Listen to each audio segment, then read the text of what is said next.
Yo tout le monde, c'est Punisher, j'espère que vous allez bien. Aujourd'hui on se retrouve pour une nouvelle vidéo sur la chaîne Punisher V2. Avant que la vidéo commence, comme toujours, n'hésitez pas à mettre un petit pouce bleu, vous abonner à la chaîne YouTube si ce n'est pas encore fait. N'oubliez pas de me suivre sur mon compte Instagram pour être au courant de toutes les nouveautés. Et parfois je balance même des dossiers sur certains youtubeurs que je peux pas mettre sur YouTube. Ah non, n'oubliez pas de me suivre là-bas, c'est super important pour ne rien manquer. Aujourd'hui on va réagir à cette vidéo et comme toujours je vous mets le lien de la vidéo directement du youtubeur en description. N'hésitez pas à aller le soutenir. Et nous, sans plus tarder, on y va, c'est parti.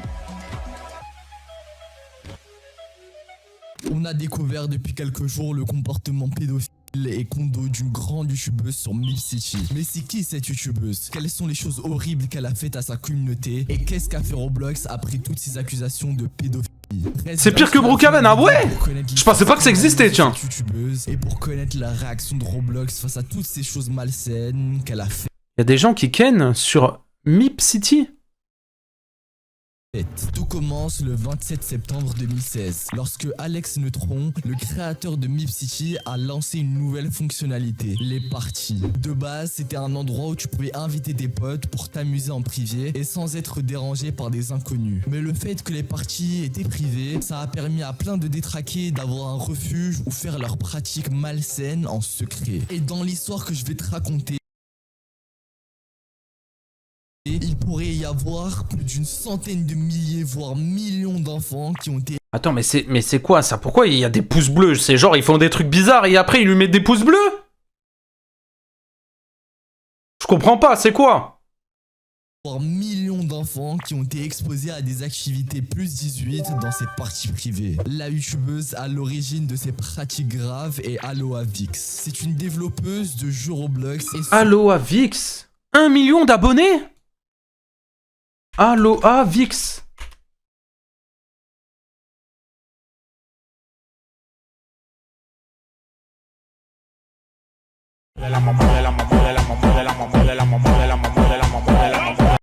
Ça, j'en ai marre. Surtout une youtubeuse de plus d'1 million d'abonnés. J'en ai marre. Son principal contenu sur sa chaîne, c'est des vidéos vraiment dérangeantes où elle simule des dates et des situations de couple sur Roblox. Et ce qui est déjà bizarre à cet instant de l'histoire, c'est qu'elle propose ce type de contenu à des enfants. Il suffit de voir les commentaires pour s'en apercevoir rapidement. En parallèle de ces vidéos bizarres, elle crée régulièrement des faux giveaways pour gagner des Robux en live. Et ces lives soi-disant giveaways, c'était des lives AFK sur son jeu de donation où elle faisait croire qu'elle allait redistribuer les millions de Robux qu'elle a reçus de sa communauté. Et bien sûr, elle n'a rien fait. Même au contraire, elle recevait des Robux par des abonnés naïfs, purement des enfants. Son jeu s'appelle Real Donation, qui est un jeu à la Please Donate, avec plus de 80 millions de visites. Et c'est quoi Please Donate? En gros, c'est juste une map où les gens ils font des dons à la map? C'est ça? En fait, c'est ça? Les maps Please Donate? Ok, bah c'est un concept quoi. C'est une salope... pardon. Mais insultez pas dans le chat les mecs, après je lis vos trucs. Il y a eu des millions de Robux. Tu peux faire des dons à des gens, ok. Qui ont circulé sur le jeu. Comme nous le montre le leaderboard, Alohavix et Silly Little Gigi sont les joueurs les plus actifs sur le jeu. C'est un jeu qui a généré énormément de Robux, puisque à chaque transaction de Robux pour un don, Alohavix prend un pourcentage. Aussi le fait que les premiums ont des avantages, parce que quand t'es premium sur Roblox et que tu restes sur un jeu, Roblox donne de l'argent au jeu. Et bien sûr, on a les différents Game Pass qui en tout l'a rendu très riche. C'est très clairement l'une des développeuses les plus riches de Roblox, avec des jeux de donation. Et sa popularité l'a aidé grandement à faire une fortune. Mais bon, on s'en fout qu'elle soit riche. Ça, c'est bien joué pour elle. Le problème, c'est de voir comment elle a pu devenir populaire. Parce que certes, ces vidéos d'aujourd'hui un peu bizarres l'ont aidé grandement à être encore plus populaire, mais elle l'était déjà avant, à l'époque de la création de son compte en janvier 2021. Et elle n'était pas connue à l'époque pour son contenu enfantin d'aujourd'hui, mais bien pour des choses très sombres. Alohavix a créé sa chaîne YouTube en juin 2021, quelques mois après la création de son compte Roblox. Son contenu était principalement centré sur ses parties dans le jeu MilkCity. Et toutes les vidéos autour de ces parties ont été mises en privé, sans doute pour pas montrer ce qu'elle faisait là-bas. Mais qu'est-ce qui se passait là-bas? Eh bien, grâce à des screenshots, on a pu voir qu'il se passait des choses bizarres. On a bien sûr vu toutes les parties entières, mais on voit bien des personnages totalement nus, même dans des... Attends quoi, ça veut dire il y a 1700 viewers sur le truc là?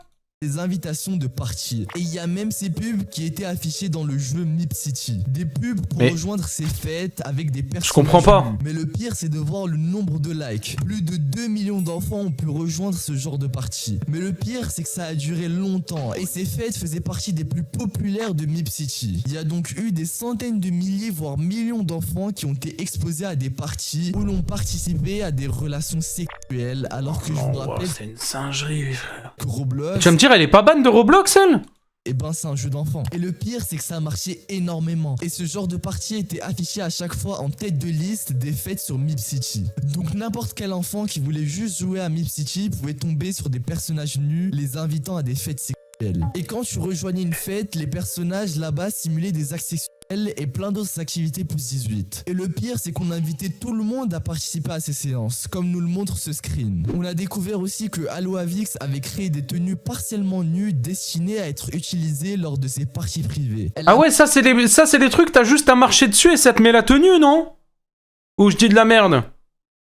En mode juste tu marches dessus et ça te met la tenue automatiquement? Si je dis pas n'importe quoi, normalement c'est ça? Ouais. À être utilisée lors de ses parties privées. Elle a même créé une suite de fantasy qui est une imitation de lieux de rencontres douteux et d'activités associées à des comportements inappropriés. Et au fil du temps, ce genre de parties privées ont attiré des pédophiles qui ont exploité les aspects de ces parties pour en faire des dates. Des dates en ligne avec des enfants. Mais dans ces wesh. parties, il y a des trucs bizarres, mais ce qui est encore plus malsain, c'est qu'ils mixaient des jeux qui sont à la base enfantins avec des actions plus 18. Comme ici avec un action ou vérité, mais tourné dans des thèmes d'adultes. Ce qui est très clairement de la manipulation. Le pire, c'est que tout le monde avait accès. Il n'y avait pas d'âge de restriction et à l'époque, Roblox n'avait pas activé les vérifications de plus 18 ans pour des activités d'adultes. Bien heureusement, Mip City Attends, parce qu'il y a des trucs plus 18 pour des activités d'adultes sur Roblox? Supprimé par Roblox, mais le mal a été fait. Des millions d'enfants ont vu des choses qu'ils ne devaient pas voir à leur âge. Revenons à Aloavix. Elle a clairement participé à créer un endroit sûr pour des prédateurs d'enfants. Mais le pire, c'est qu'elle a utilisé la popularité de ses parties dans Mip City pour se faire de la pub sur YouTube. Et c'est vraiment une grosse pute en fait. Exposée à des parties où l'on participait. Comme ici avec un acteur, c'est qu'elle a utilisé la... C'est vraiment une grosse pute jusqu'au bout. Dans Mip City pour se faire de la pub sur YouTube. Comme on le voit sur ses screens, elle met bien plusieurs panneaux où elle incite les enfants à s'abonner à sa chaîne YouTube. Autrement dit, elle a sacrifié l'innocence de millions d'enfants sur Roblox pour l'utiliser à son avantage et gagner de l'argent sur YouTube. Donc, elle est boycott quand même cette meuf, non? De la manipulation d'enfants et de l'arnaque. Et le comble de l'inquiétude, c'est que le fondateur du jeu Mip City l'a félicité en personne pour ses vidéos de ses parties sur YouTube. Ce qui l'a...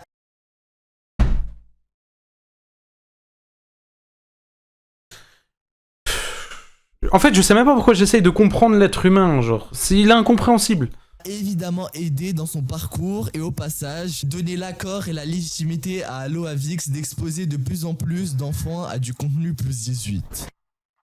C'est une dinguerie. On a vu qui était la personne derrière toutes ces choses horribles, ainsi que ces actions scandaleuses sur des millions d'enfants. Maintenant, vous allez sûrement me demander qu'est-ce qu'a fait Roblox. Eh bah, rien du tout. Je vous explique plus en détail. Déjà, ce qui est bien, c'est que Roblox a supprimé Mip City depuis longtemps, et ça a donc évité que des choses malsaines continuent sur Roblox. Non, j'y étais tout à l'heure pour voir c'était quoi. Donc Roblox a supprimé le problème à la source, vu que ces détraqués n'ont plus l'endroit où faire leurs choses malsaines. Cependant, il faut aussi incriminer les personnes qui ont utilisé ces failles pour en faire des ils l'ont remis.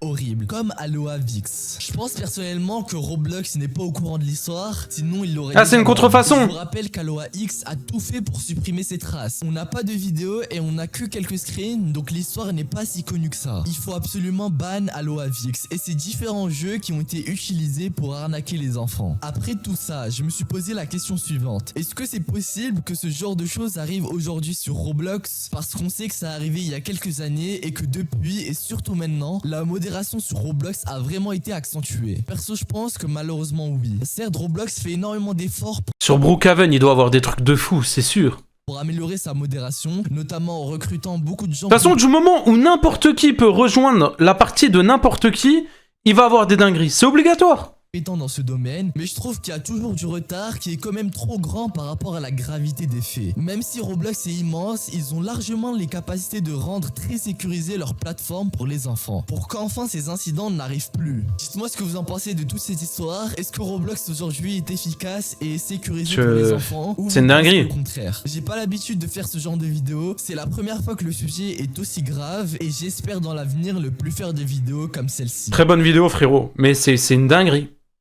C'est une dinguerie, je ne comprends pas.